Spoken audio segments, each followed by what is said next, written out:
Mine's called We Don't Make Them Like We Used to, and once they're gone, they're gone. It's going to step on some toes and preemptive apologies. What's missing? Union Station, right. It's actually not missing, right? It's still there. But that almost wasn't the case on more than one occasion. The building was almost torn down on more than one occasion. Can we imagine what that skyline view would look like without Union Station? It'd be tough. But what's this building? Who knows? Old City Hall. Where? River Market. Where is it? Gone. It burnt down, but there's a fire station right next to it.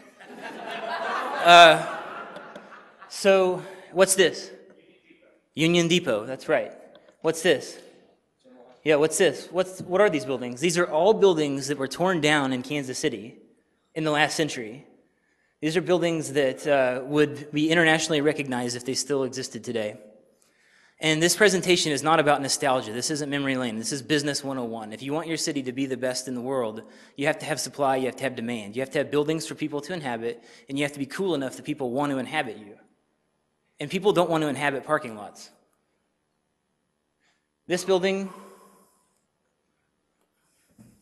is this now. And I like that the truck says, stay back 50 feet, because that's what the building says.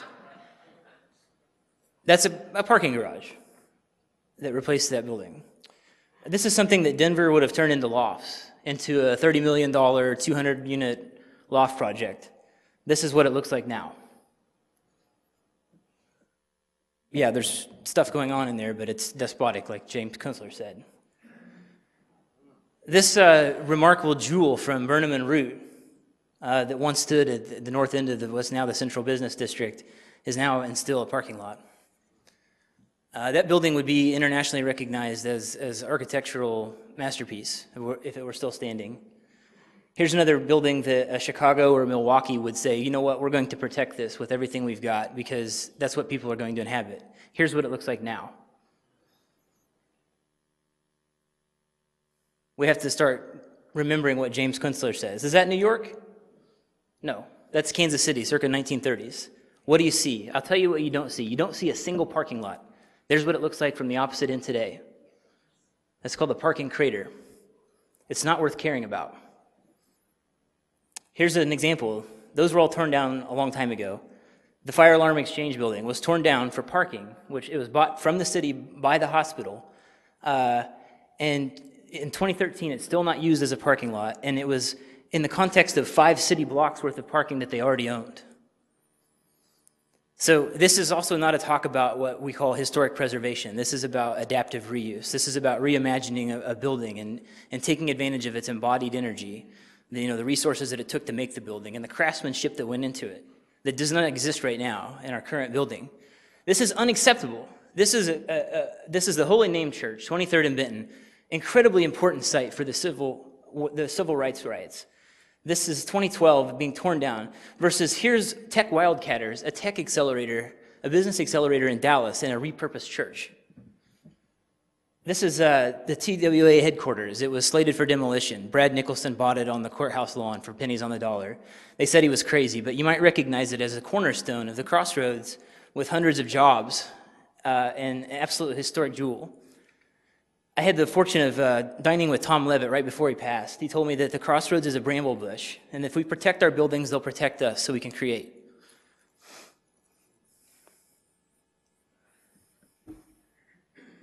It's still going on to this day.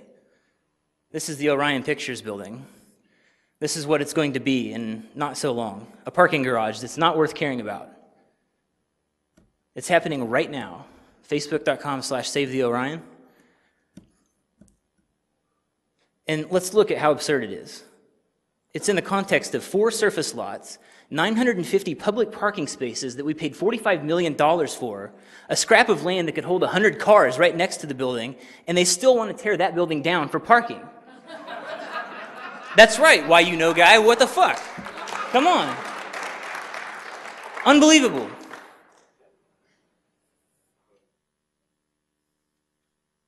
I might have to auto-advance this.